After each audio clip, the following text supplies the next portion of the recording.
On the evening of November 23, 2009, in a dormitory at Peking University, China, 23-year-old Wang Yuan was texting with his girlfriend, 22-year-old Li Mengting. Their conversation proceeded normally until around 10 p.m., when Mengting suddenly stopped responding. Concerned by this unusual silence, Wang Yuan immediately called his girlfriend, but the call was abruptly disconnected. He tried calling again, but only received a subscriber unavailable message. Mengting's sudden silence left Yuan deeply worried. He blamed himself, thinking he might have inadvertently said something to upset her. The next morning, as soon as he woke up, Wang Yuan quickly checked his phone, hoping to find a message from Mengting, but there was still no response. He continued calling, but kept getting the same busy signal. 2 days passed in anxiety, with no word from Mengting, as if she had completely vanished. Growing increasingly concerned, Wang Yuan reached out to Mengting's cousin Li Hui to explain the situation. Upon learning of the circumstances, Hui immediately tried contacting Mengting's family, but worryingly, all calls went unanswered.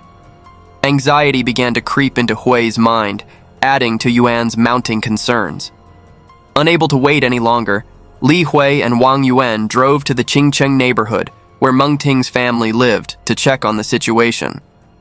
When they arrived, they found the main door of Mengting's house locked tight, with no response to their calls. As Li Hui was about to contact the police, a nearby neighbor mentioned that Li Mangjun, Mengting's brother, had said he received a bonus of 30,000 yuan, approximately $4,200, from his company, and had taken the whole family on vacation to Shenzhen. Upon hearing this news, although still suspicious, they temporarily abandoned the idea of calling the police. However, they couldn't shake the nagging question of why all family members had their phones turned off. If they were on vacation, they would typically be taking photos and have their phones readily available, so why were they unreachable? By November 27th, there was still no news from Mengting's family. At this point, relatives began to worry about their safety and decided they couldn't wait any longer. They returned to Mengting's house to check the situation. Once again, no one answered the door, so the relatives decided to hire a locksmith. Unfortunately, the first locksmith was inexperienced and couldn't open the lock despite his efforts. Not wanting to waste more time, Li Hui immediately contacted another, more experienced locksmith. While waiting, Wang Yuan noticed that the back door of the house was slightly ajar. Since the house was on the second floor, he quickly borrowed a ladder from the building manager to peek inside through the rear window. When Wang Yuan climbed up and looked inside, what he saw horrified him. Through the window, he saw a person lying motionless on the floor. Wang Yuan was certain the person inside had met with foul play. It seemed something terrible had happened to this family. Li Hui immediately reported the situation to the police.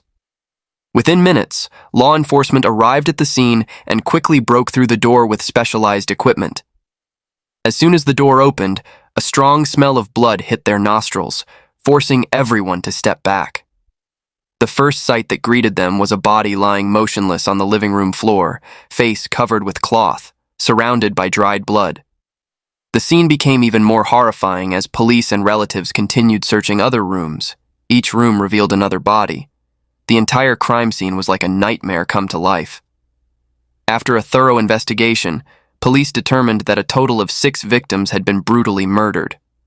Through identification by relatives, the victims were identified as household head Li Hanchao and his wife Xia Meihua, their second daughter Li Mengting, Wang Yuan's girlfriend, daughter-in-law Wang Meilan, wife of eldest son Li Mangjun, and 2 young grandchildren, a 6-year-old boy and a 1-year-old baby.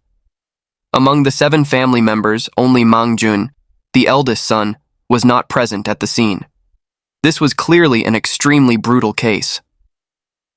Through forensic examination, medical examiners determined that all victims were killed with a sharp knife with fatal wounds to the neck area. The perpetrator seemed to have acted with precision and decisiveness. Each victim had only a single wound to the neck, with no signs of struggle or other injuries. Based on the dried blood condition and the state of decomposition, forensics concluded the murders had occurred approximately 5 days earlier. Notably, investigators discovered careful cleaning marks on the living room floor.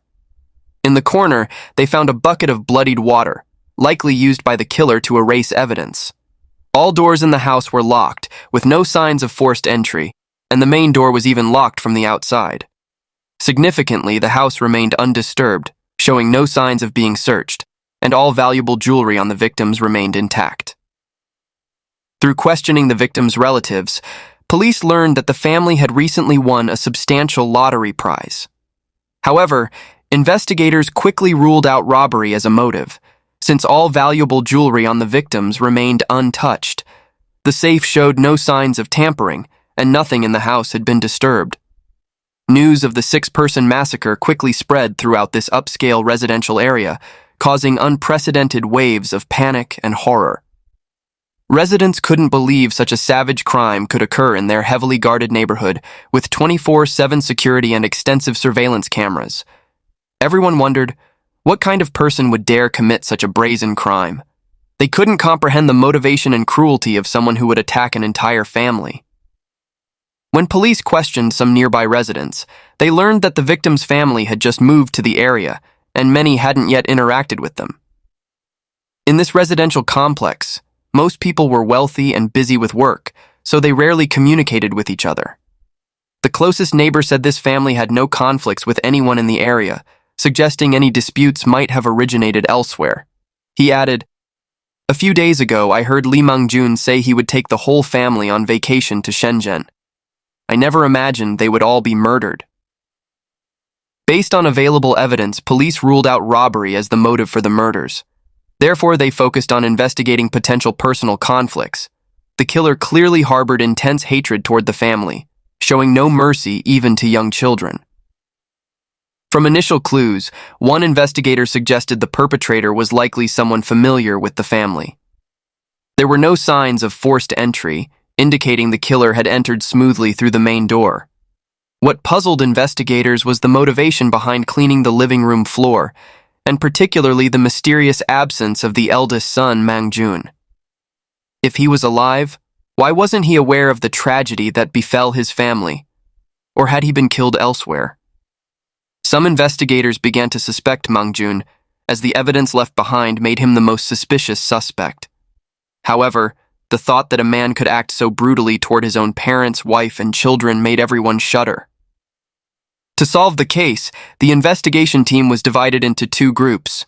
One focused on investigating the family's social relationships, while the other reviewed all security camera footage in the area to trace Mang-jun's recent movements and monitor everyone entering and leaving the residential complex during the time of the murders. Through surveillance footage, investigators were chilled to discover that on the night of November 23, 2009, at exactly 10 p.m., Mang-jun had driven home, the time believed to be when the murders occurred. Further footage showed that at 8:13 a.m. the next morning, he left the house carrying a cleaning cloth and a leather bag. Mang-jun threw the cloth into a garbage bin before driving away. About 2 hours later, he returned to the house, stayed for 10 minutes, then drove away again. He wasn't seen after that.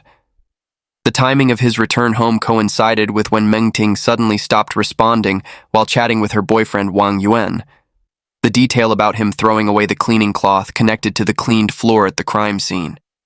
As investigators analyzed these details, they felt chills, suspecting they knew the killer's identity, but finding it hard to believe such a cruel truth. With increasingly clear evidence pointing to Lee Mang-jun, the investigation team quickly formed groups to track him down. During the investigation, they discovered that from November 24th to 25th, Mang-jun's older son had been absent from school. Concerned about this unusual situation, the homeroom teacher had made several attempts to contact the family. Finally, at 7 a.m. on November 25th, the teacher reached Mang-jun. The call was strange, with him mumbling only that he was driving before abruptly hanging up. After that call, Mang-jun's phone became completely unreachable. This behavior further convinced investigators they were on the right track in pursuing their suspect. From camera footage, police identified Mang-jun's vehicle as a silver 4-door sedan. Notably, the car still had no license plates, likely purchased recently with the family's lottery winnings. By tracing through traffic camera systems, investigators reconstructed the suspect's escape route.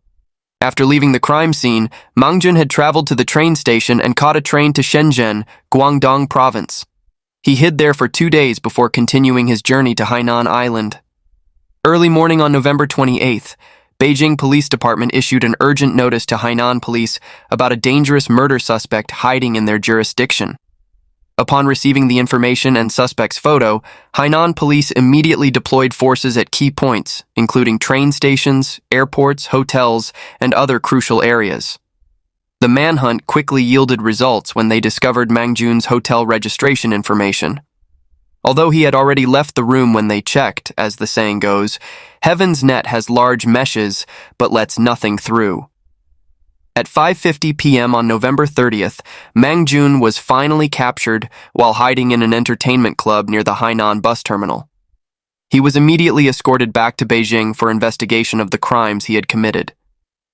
When arrested, Mang Jun's face remained calm, showing no pain or regret, as if the murders he had just committed were ordinary events. During interrogation, faced with irrefutable evidence, Mang Jun confessed and offered no defense.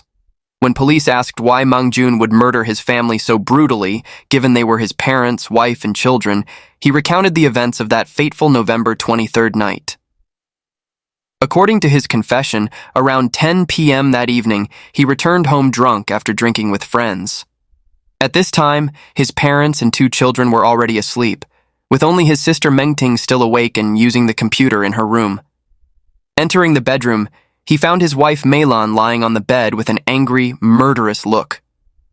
As soon as he entered the room, Mang Jun faced his wife's fury. Wang Meilan continuously berated him about coming home late, even suspecting him of having an affair. Since the family won the lottery, fear of her husband being tempted by younger, more beautiful women had consumed Meilan's mind, making her extremely harsh with him. Furthermore, she demanded money from him to purchase products. The deeper reason for this was Meilan's work at a multi-level marketing company, with monthly sales targets of 90,000 yuan, about $12,600. Meilan usually only achieves about half that, from 40,000 yuan to 50,000 yuan, equivalent to about $5,600 to $7,000. To avoid salary deductions and maintain her performance record, whenever she couldn't meet quotas, she forced her husband to buy company products. That fateful night, with the month ending, Meilan once again demanded Mang Jun buy products to meet her required sales targets. His wife's accusations and demands fueled Mang Jun's rising anger. He felt extremely unfair being suspected of infidelity just for coming home a bit late. What angered him more was that he earned most of the family's income and had repeatedly used his own money to supplement his wife's business performance just so she wouldn't lose salary. This time, Mang Jun decided not to give in. This decision led to a fierce argument between the couple. Although arguments had become all too familiar in this family, and people usually let them resolve things themselves, that night things spiraled out of control. In his drunken rage, Mang Jun pulled out a knife he had carried since 2008. The knife he had previously claimed to buy for its beauty had actually been prepared for a darker purpose. In a moment of madness, he stabbed his wife in the neck. After killing his wife, Mang Jun sat on the bed, quietly smoking for 5 minutes as if contemplating something. But instead of stopping, he continued his path of evil. Entering his sister's room, without hesitation, he killed Mengting with a fatal knife strike. Afterward, Mang Jun calmly washed the blood from his hands and face, then returned to his room to brood. The unusual sounds had awakened his father, Li Hanchao. With fatherly concern, he hurried to his son's room to see what was happening. But the moment he opened the door, Mang Jun suddenly lunged forward and stabbed his father in the neck. Everything happened so quickly that Hanchao couldn't even cry out before taking his last breath. After killing his father, Mang Jun sat silently on the living room sofa for about 20 minutes, as if lost in dark thoughts. Mrs. Ya Meihua, worried because her husband hadn't returned to bed, came out to look for him. In the dim nightlight, she saw her son sitting alone on the sofa. But just as she spoke, Mang Jun acted ruthlessly, stabbing his own mother in the neck. While this bloody tragedy unfolded, the two children were still sleeping soundly, unaware of the tragedy befalling their family. After killing his mother, Mang Jun sat in the living room crying for 2 hours, perhaps the only moment his humanity showed through. But then, a crazy thought invaded his mind. With the whole family dead, leaving the two children alive would only condemn them to a lifetime of suffering. With this twisted thinking, he decided to liberate both his children. With this insane thought, Mang Jun gripped the fatal knife and entered the room where his two children slept peacefully. In the dim light, he committed his final atrocious act, taking the lives of his innocent children with the merciless blade. The pain and guilt after killing his entire family made Mang Jun want to scream, but fear of discovery held him back. In his frenzy, he vented his anger on household items, throwing the TV and other objects onto the bed in a rage. After his fury subsided, as if to erase traces of his horrific crimes, he hastily cleaned bloodstains in the rooms with wet cloths. After finishing the cleanup, Mang Jun left the house, disposing of the murder weapon and bloody cleaning cloth in a garbage bin. In his confession, he admitted knowing this horrific crime couldn't be concealed and had intended to end his own life. However, before doing so, he wanted to take one final trip to places he'd never been, as a way of enjoying his last moments of life. But fate didn't give him that chance. Just 4 days after fleeing, he was caught by law enforcement. Indeed, Mang Jun's actions left many people bewildered and horrified.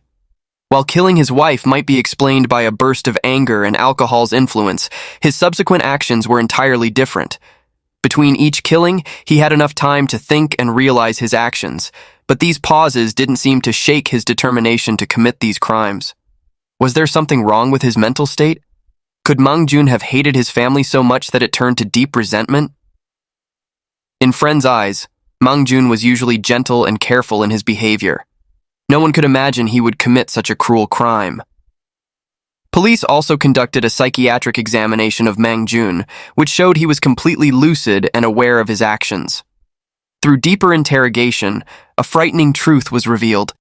The intention to kill his family had been deeply rooted in Mang Jun's mind for a long time, all stemming from an unhappy childhood.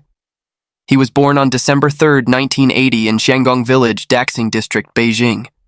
Because his parents worked far away, he was separated from them from a very young age, living with his maternal grandparents until he was 7 years old. By then, the family had a new member, his sister, Li Mengting.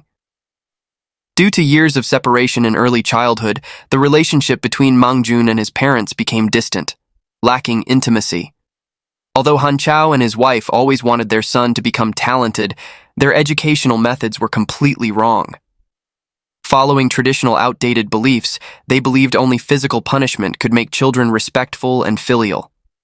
As a result, Mang Jun frequently endured beatings and scolding whenever he made mistakes.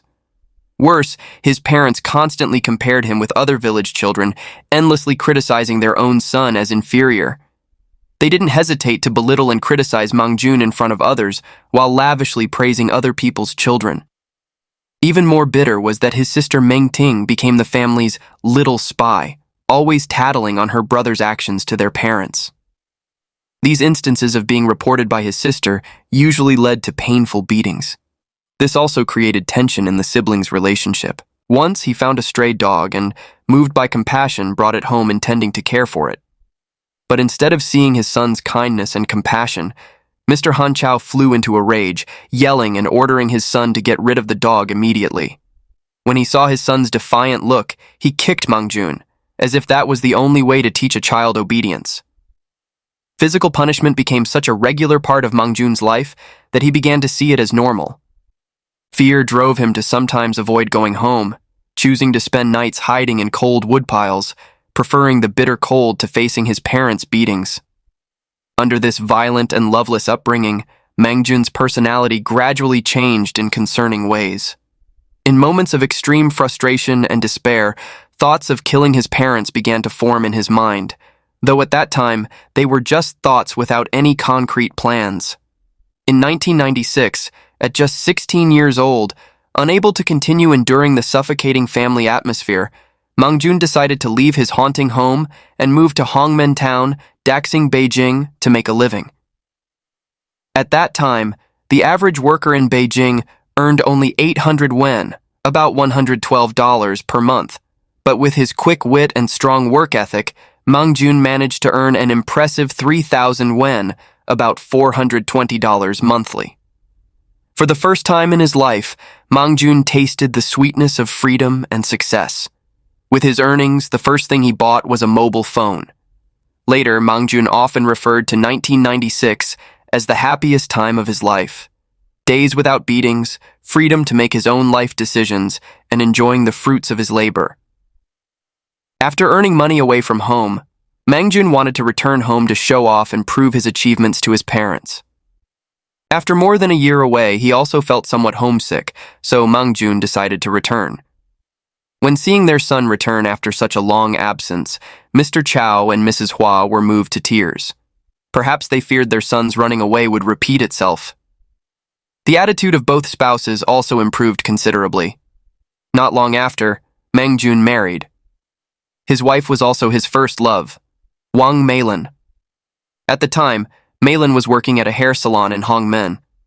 With his business acumen, Mang Jun advised his wife to quit and open her own salon. This decision brought unexpected success when, from a small initial salon, they developed into a chain of 5 thriving businesses. Everything seemed to be improving for Mang Jun. After marriage, Mang Jun and his wife moved out and lived in Hongmen. Because they had little daily contact with his parents, conflicts naturally decreased. However, this brief period of peace quickly faded. After their first child was born, the couple's affection gradually diminished, replaced by constant arguments and mutual suspicions of infidelity.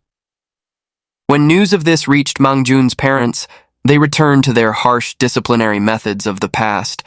Not only did they beat him, but they also verbally abused him terribly. What hurt more was that Wang Meilin, instead of supporting her husband, sided with his parents in oppressing him. Mang Jun felt like a puppet, with every decision in his life, from marriage to having children, being controlled and manipulated by his parents. To him, strangers treated him better than his own family. Then one day, while drinking with friends, he bought a lottery ticket and unexpectedly won a prize worth 6 million yuan, about $840,000. With this money, he bought a luxury apartment in Beijing's Qingcheng area with 3 bedrooms and a spacious living room. Money seemed to bring happiness, and the whole family was filled with laughter when they moved in together in the new house. Ironically, this place would become the scene of a horrific tragedy. Mang Jun used the remaining money to buy several properties, distributing them among family members. Once again, money temporarily smoothed over conflicts, but it was just the tip of the iceberg. When conflicts erupted one final time, all of Mang Jun's years of accumulated resentment and hatred exploded into an uncontrollable madness. On November 20th, 2009, Mang Jun had planned a trip to Shenzhen with friends. Later, he admitted that if that trip had gone as planned, perhaps the bloody tragedy would never have occurred. But fate had other plans. On November 23rd, a family relative was having a wedding, and Mang Jun's parents forced him to postpone his trip to drive them to the celebration. At the wedding, once again Mang Jun had to endure humiliation from his own father.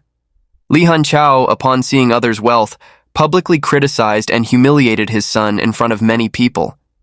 This angered Mang Jun even more, as he was far from the failure his father thought him to be. Besides the thriving hair salon chain, Mang Jun was also running a restaurant and involved in financial services with credit cards. According to his testimony, in 2009, Mang Jun had a monthly income of around $14,000, an impressive figure that made him proud of his success compared to his peers. However, no matter how hard he tried, he never received recognition from his parents, which deeply hurt and frustrated him. After being publicly humiliated by his father at the wedding, Mang Jun sought solace in drinking with friends. But even this moment was interrupted by his wife's call, demanding he return home before 10 p.m. Feeling controlled and embarrassed in front of his friends, Mang Jun went to another bar to drink alone, trying to suppress the boiling emotions inside. Finally, under pressure from his wife's constant calls, he reluctantly returned home at 10 p.m., the beginning of a horrific night no one could have anticipated. When accumulated hatred reaches its peak, humans can become more cruel than demons. On August 12, 2010, Lee Mang-jun's trial was held at the Beijing People's Court. In court, Mang-jun's face remained calm without a trace of remorse. The prosecution argued that Mang-jun showed contempt for the law and had committed acts that were cruel and against family ethics. The nature of his crime was dangerous, and its consequences extremely serious. The court sentenced Mang-jun to death for intentional homicide. Finally, Mang-jun's in-laws demanded civil compensation of over 3 million yuan, about $420,000. According to statistics, the family's assets were worth 8 million yuan, about $1.12 million. However, only Mang-jun's personal assets could be used for compensation, with the remainder to be inherited by relatives. In the end, Mang-jun's paternal grandmother inherited 4.37 million yuan, about $611,800.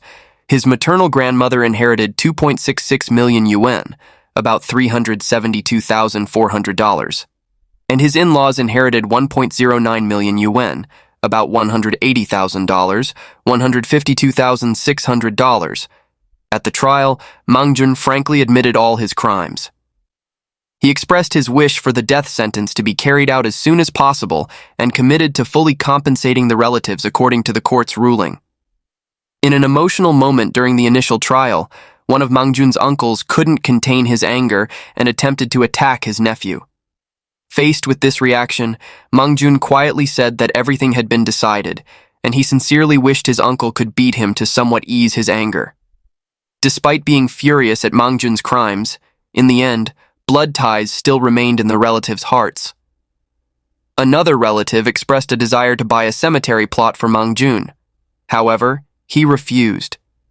He confided that he no longer deserved to rest with his family and only wished to be cremated with his ashes scattered in the river, as a way to permanently separate himself from the loved ones whose lives he had taken. Through this story, we can see a painful family tragedy where childhood trauma silently developed into a terrible seed of hatred. Although Lee Mang-jun achieved financial success, the emotional wounds from his parents' misguided discipline could never heal. Reality shows that all parents love their children, including Mang-jun's parents. However, harsh educational methods, lack of affection, and recognition left deep wounds in their child's soul. Instead of encouraging and supporting their son when he achieved success, they continuously criticized and compared him, making all of Mang-jun's efforts seem meaningless. Nevertheless, no reason can justify Mang-jun's cruel actions. Murdering his entire family, especially his 2 innocent young children, is an unforgivable crime. This story serves as a warning about the importance of educating children with love, understanding, and encouragement, rather than with physical punishment and coercion. Next is a case of a family tragedy that occurred in Tsuen Wan, Hong Kong. Located in downtown Tsuen Wan, the An Fung building was once home to a happy middle-class family. The head of the household was Lian Fuku, a man who made his living selling poultry at the Yong'uk Road Market. In 1992, he married Lam Lianjin, a beautiful woman from mainland China who was 18 years his junior. The couple had 2 children, their firstborn son, Lian Jialiang, born in 1995, and their daughter, Lian Zhongyu, born in 1998. After marriage, Fuke continued working hard at his poultry stall to provide for his family. However, their peaceful family life was disrupted when Hong Kong experienced 3 avian flu outbreaks in 1997, 1999, and 2003. In response, in 2004, the authorities decided to reduce the number of live poultry stalls. Fuke voluntarily surrendered his business license and used the compensation money along with his savings to partner with relatives in opening the Fan Fan Ho restaurant on Wong Street. At the new restaurant, Lianjin worked the day shift while Fuke took the night shift. Both spouses were well liked by employees and neighboring business owners for their cheerful personalities, friendliness, and helpfulness. Through their dedication and hard work, the restaurant flourished. By 2009, they were able to buy out their partners' shares. Their stable income allowed them to purchase 3 apartments in the An Fung building, including a 600-square-foot unit on the 18th floor where the family lived. With their comfortable financial situation, Phuc and his wife could provide well for their children's material needs, such as computers for entertainment, tutoring for their daughter, bicycles, gaming consoles, books, manga, novels by Zhu Badao, Romance of the Three Kingdoms games, and more. In early 2010, even while the restaurant was undergoing costly renovations to attract World Cup viewers, the couple still took their children on vacation to Hainan Island. Beyond meeting material needs, the couple showed great love and care for their children. Their children, Jialiang and Zhongyu, both performed well in school and showed good behavior. According to his elementary school principal, Jialiang consistently ranked in the top 3 of his class during his final years, with excellent academic performance and conduct. After entering middle school, although Jialiang's academic performance wasn't as outstanding as in elementary school, it remained average. He played basketball, participated in the Youth Community Service Corps, and helped with school stage productions. His conduct remained good, and he always followed school rules. As for Zhongyu, she was an enthusiastic student who actively participated in school activities, serving as a Girl Scout, librarian, and discipline prefect. She maintained good grades, was polite and well-mannered, and had good relationships with her peers. Beyond their positive school behavior, according to Ms. Zhang, a restaurant employee, both siblings would occasionally help at the restaurant and were very obedient and well-behaved. Neighbors shared similar observations, only noting that the son was somewhat quiet, introverted, and fond of gaming. The Jian family seemed to be a perfect example of family happiness. The 4 members lived harmoniously, showing love and support for each other. They had a cozy home, a stable business, and no financial worries. In the eyes of those around them, they were an admirable family.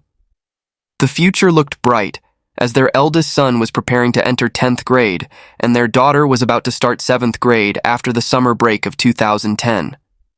However, no one could have predicted that in just one night, this happy home would be shattered in a tragic and heartbreaking way.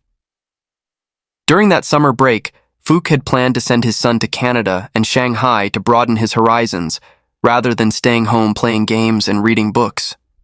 However, his son firmly refused to leave Hong Kong. Not wanting to force his son too much, he instead asked him to work part-time at the restaurant from the 18th or 19th, working 4 hours daily instead of sitting idle. Jialiang agreed without showing any resistance or reluctance. On the night of July 21st, amid stormy weather, the family gathered at the restaurant to help with work and share a late dinner. Around 10 p.m., Lianjin and young Zhongyu went home to rest, while Jialiang stayed behind to help and play games. It wasn't until 1 a.m. the next morning, after receiving a call from his sister, that he left the restaurant, leaving his father alone to work the night shift. Just 2 hours later, at 3 a.m., an unusual call came into the police station. On the other end was the voice of a teenage boy, saying he was at Hoi Ping Park in Tsuen-Wan and was injured. But more frighteningly, he confessed that he had just dealt with his mother and sister at their home on Hyung-Wo Street. Police were immediately dispatched to the park. There they found a teenager wearing a black t-shirt, his hands covered in blood, with injuries to his left fingers and toes. His right hand was severely injured. When confirming he was the one who had called to report the crime, he mumbled a haunting statement. "I've dealt with them. Isn't the world better off with fewer people?" Faced with this chilling confession, police immediately apprehended the teenager. Checking his backpack, they found suspicious items: a map of Hong Kong, a compass, a bloody cleaver, and a black glove stained with blood. To preserve forensic evidence, police carefully wrapped paper bags around his hands before transferring him to the hospital for emergency treatment. In the hospital room, under police supervision, the teenager continued to make disjointed statements like someone who had lost their mind. He recounted attacking his sister at 2:30 a.m. when he saw her wake up. Hearing her terrified screams, his mother rushed out and became the next victim. In his delirium, he mumbled, "I must continue, must deal with all of them. I'm a student at Lee Seng-Pik School. The world has changed. People must die. The ice caps are melting." These senseless words further revealed the teenager's unstable mental state. In his delirious state, he said he had only 2 choices: continue his murderous rampage or turn himself in. Given his injuries, he chose the latter. Due to his unstable mental state, the teenager couldn't clearly provide his personal information or home address. It wasn't until 4 a.m. that police identified him as Jian Jialiang and located the crime scene. When they arrived at the apartment on Hung Wo Street, police witnessed a horrifying scene. The body of Nan Lianjin, the 42-year-old mother, lay face down near the main door. Zheng Yu, the 12-year-old girl, was found between the bathroom and bedroom door. Both had been brutally murdered. The crime scene was like a canvas of madness and brutality. Blood was splattered everywhere, on the torn sofa, bicycle, shoe cabinet, stuffed animals, and the TV stand. But most horrifying were the words and drawings carved into the apartment's outer wall with a hard object. Next to the words, "Happy Birthday Zhengyu," were profanities and religious symbols. Besides these findings, police also found a trail of blood on the floor leading outside. Following this blood trail, police deduced that after committing the crimes, Jialiang left the apartment closing the metal gate, but leaving the wooden door unlocked, then fled down the back stairs. However, after descending a few steps, he returned to the 18th floor before finally leaving. Due to the horrific nature of the scene, police weren't sure how to inform Fuke, who was working at the restaurant across the street. Finally, officers went to the restaurant to find him. At that time, the 60-year-old man was still diligently working, only aware that there were police cars outside but unsure of their purpose. When police entered, they told him there was an incident at his home and asked him to come to the station to assist with the investigation. Only at the police station did they break the terrible news to him and reveal that the perpetrator was his own son. Later, Fuke and his brother returned to the partially cleaned apartment for inspection, then visited Jialiang at the hospital. However, Jialiang's cold response left his father both heartbroken and terrified. Fuke described Jialiang's behavior. The victims were his mother and sister, but he didn't shed a single tear. I found that terrifying. He didn't cry, was very calm. I realized this was truly a frightening issue. I didn't dare scold him, afraid of agitating him. It felt like he had just made a minor mistake, like getting poor test results and being scolded by parents, slightly ashamed but unable to explain why. The next day after the autopsy, it was discovered that Mrs. Lianjin's body had 17 sharp weapon wounds, severing her trachea, carotid artery, and neck bones, nearly decapitating her. Young Zhengyu had 34 sharp weapon wounds on her face, neck, limbs, with her neck and head also nearly severed. Forensic experts speculated that the first victim lost consciousness immediately upon being attacked, while the second victim remained conscious during the attack. Why would Jialiang act so brutally toward his own mother and sister? What caused a happy family to meet such a tragic end? Initial investigation showed that Jialiang had no history of mental illness or violent behavior. However, his reactions after the crime were highly unusual. Instead of explaining his motives, he only repeated disconnected, incoherent statements. Even 40 hours after the crime, his mind was still obsessed with images of floods, melting ice, and delusional thoughts about the world being too crowded, needing to reduce the human population, and the world being better with fewer people. For Father Fuku, the shock was overwhelming. He couldn't believe his son could commit such horrific crimes. Through tears, he told the press, there were no signs, no unusual behavior, no arguments at all. Faced with his son's strange words and behavior after arrest, he could only console himself by believing his son was mentally ill rather than a cold-blooded killer. For 15 years, I never noticed any signs of mental illness in my son, he said, choking back tears. On July 24th, Jialiang faced 2 murder charges at the Tsuenwan Juvenile Court. In court, he maintained an eerily cold demeanor. When asked about the charges, he merely nodded, and only after being prompted did he utter a brief, "I understand." Throughout the hearing, his eyes either stared straight ahead or were fixed on the floor, never once looking at his family members. His expression was vacant, as if his mind was somewhere far away. Given the defendant's unusual behavior and the severity of the case, the judge agreed with the prosecutor's proposal. Jialiang would be transferred to Siulam Psychiatric Center to await evaluation by two mental health experts. The experts would determine whether he truly suffered from mental illness and, more importantly, whether he had the capacity to be held criminally responsible for his actions. The trial would continue on August 6th. After the defendant entered the psychiatric center on July 31st, a noteworthy article was published that presented information completely contrary to what Mr. Fuchs and neighbors had previously stated about Jialiang showing no unusual signs. According to someone claiming to be Jialiang's classmate, unusual signs had appeared before the summer break.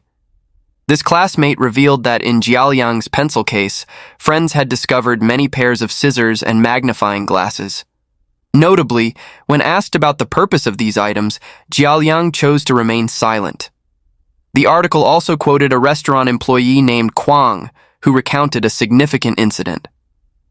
Once after returning from a delivery, Jialiang suddenly became enraged with the restaurant owner for no apparent reason. Additionally, according to the newspaper's sources, at the moment police formally made their accusations, Jialiang had one complete breakdown and sobbed uncontrollably. However, after this crying episode, he quickly regained his unusually calm demeanor and fell into complete silence. These contradictory accounts were not officially confirmed by authorities or Fuchs. Although unconfirmed and uncertain whether true or false, what this article pointed out about the defendant's mental state having issues beforehand was likely true. On August 6th, at the next court session, the defendant maintained the same attitude as on July 24th, with a blank expression and no eye contact with family members. The psychiatric expert assessed that he was fit to stand trial, but still needed to be detained at the treatment center, presumably due to genuine mental illness. By 2012, the defendant was approved by the Department of Justice to have the charges reduced to manslaughter on grounds of diminished responsibility. On February 1st, the case was tried at the High Court, and the defendant pleaded guilty. In court, both prosecution and defense each invited two psychiatric experts, all four of whom diagnosed the defendant with schizophrenia requiring inpatient treatment. The psychiatric report revealed that sometime before the incident, the defendant had shown signs of illness, frequently hearing voices in his head, discussing issues such as science and technology, environment, and population growth. These voices convinced him that the world had too many surplus people, and he wanted to prevent population growth. Jialiang believed that reducing the population by half could prevent pollution, save resources, and avoid waste. From there, he began thinking about the meaning of life, believing that life should be full of experiments, and killing could be one of those experiments. He didn't think killing was wrong, and didn't care who the victims would be. This reasoning can be seen through his correspondence with his father during treatment at the center. In his letters, he expressed intense hatred for humanity, believing humans were selfish and greedy and shouldn't exist on Earth. He saw himself as a savior with divine talent, carrying the mission to change the world and improve human life. He had planned the murders for a month, thinking that if he could escape police capture, he would continue his actions or do something reckless. Finally, he chose Wednesday, July 21st, to act because he liked the numbers 7 and 3. On the day of the incident, he went to the beach, streets, and crowded places looking for targets, but somehow couldn't act. Later, he returned home and considered whether to target his mother and sister. That night, his mother and sister went to sleep at 1:30 a.m., and he predicted they would be sound asleep 45 minutes later, so he waited for his opportunity in the living room. At 2:15 a.m., seeing his sister leave her room, he immediately attacked with the cleaver. Minutes later, his mother heard the noise and ran out, meeting the same fate. Afterward, he changed out of his blood-stained tank top, put the cleaver in his backpack, and left home. On his way, he intended to continue killing, even targeting a passerby's neck, but was pushed away. He then gave up. Next, he went to the park to rest. Due to injuries sustained during the crime and inability to attack passers-by, he felt he had failed and turned himself in at 3 a.m. The defense lawyer also noted that the defendant's father, Mr. Fuchs, like many Hong Kong people, was a hard-working small business owner, but fate had dealt him an unbearably heavy blow. In one night, he lost his beloved wife and daughter, while his only son faced legal consequences.